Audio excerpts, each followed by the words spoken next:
Yeah, it's not every day I feel ceremonious. Writing or drawing, sometimes I look at this drawing and I'm like, it's the most beautiful thing I've ever seen in museums. And then I look at it another day, like I wake up and I'm like, ugh, like that's what I was excited about. Strange thing about hope.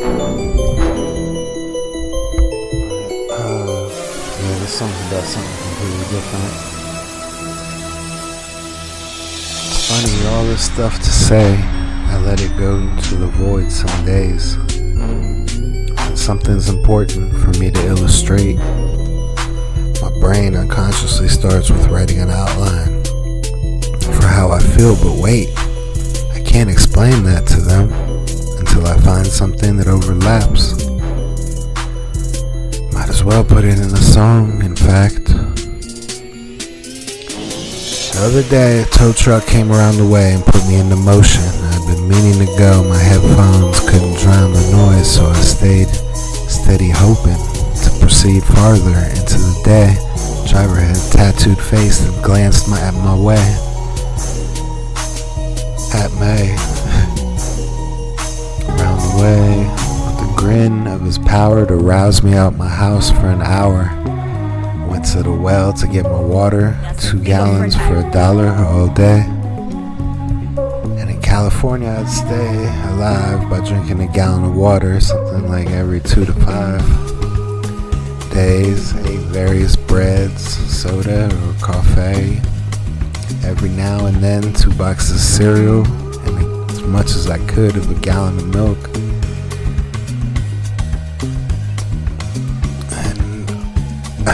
Or like a gallon of ice cream. And I just keep in mind, I'm gonna have to shit about like 3 times. To pay for my eager needs, I collected cans or took proceeds on art in Venice. Somehow threw out a pull-up bar.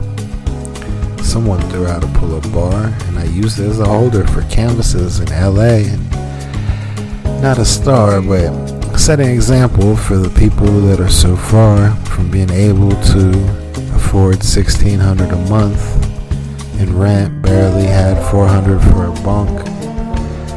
Some guy told me my art was dope in Hollywood, and I wrote many times about the guy who tried to fix my life. Was like, no, you didn't go about it right. By with the green duffel. I had never been on Twitter. After I left LA, I googled her name. Found out she was a great writer bordering on fame. She got with some guy. Still with him, I find. More time in the city of angels was spent. When I came back, didn't even remember my time there, to be exact. Between trying to get to work and staying indoors, I passed by a few horrors, just as hot as any I saw on Cleveland Ave. Never wanted to get mixed up with junkies, but I can't even keep a room and a bath. I'm such a flunky. So after the water, I proceeded to the next task, just how I saw it played out. See, in my mind, what do you know? I rode. Hottest girls are the druggies. You know, at some point, someone has gone about getting them hooked on something. But being in no position to change their life, I just rode by like tonight. After the water, I went on to plan B, and who'd I see? Girl at work, who I told I'd see you later. That's sure she saw me. She was carrying groceries. It was an off time to stop her, you see, but it came to be, I'd see she's struggling in her life like me, paying way too much for a weekly because she doesn't have security, but a partner. I just thought I ought to acknowledge the fact that I affected her livelihood because she keeps trying for me. seem so unappreciative of it, you see. I wanted to apologize real quick when given the chance. Crossed my mind for a sec, could have used some time in advance. Thinking if I do end up seeing them again, what would I say? It's been some hours and I still don't know. Put this away to explain. And it turns out I worked with her the other day, but I don't want to talk to my family because my brain and my condition is so frail. One move and I'm no longer getting mail. I tried for years to be militant all the time, and fighting what's inside that pushes me to be careless. It's not right. One of the prongs of my high-speed charger popped off because I've been careless in the night, and that's $5 lost. But what's more than that, it's a 2-hour trip to get to the $5 charger store. And my cousin's wife called me one day.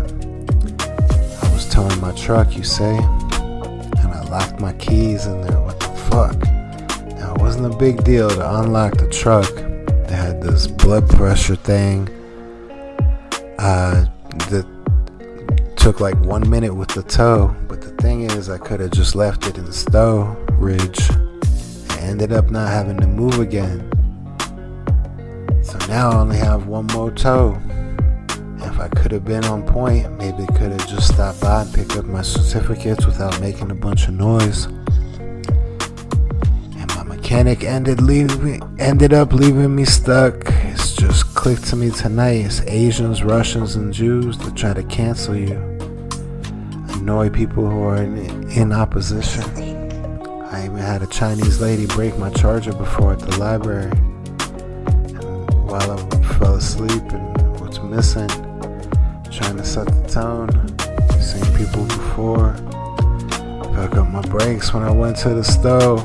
I don't blame my cousin's wife for affecting me. It's just in her world for her to live comfortably. She ignores some things. Seems to me something women often see. Look at me. Soon I'm going to be 43, and I look back at the pictures of all the girls that maybe wanted me, even though I didn't have my ish together. One day, and that day is today. Can't have people unhappy with their husband who probably feels the same.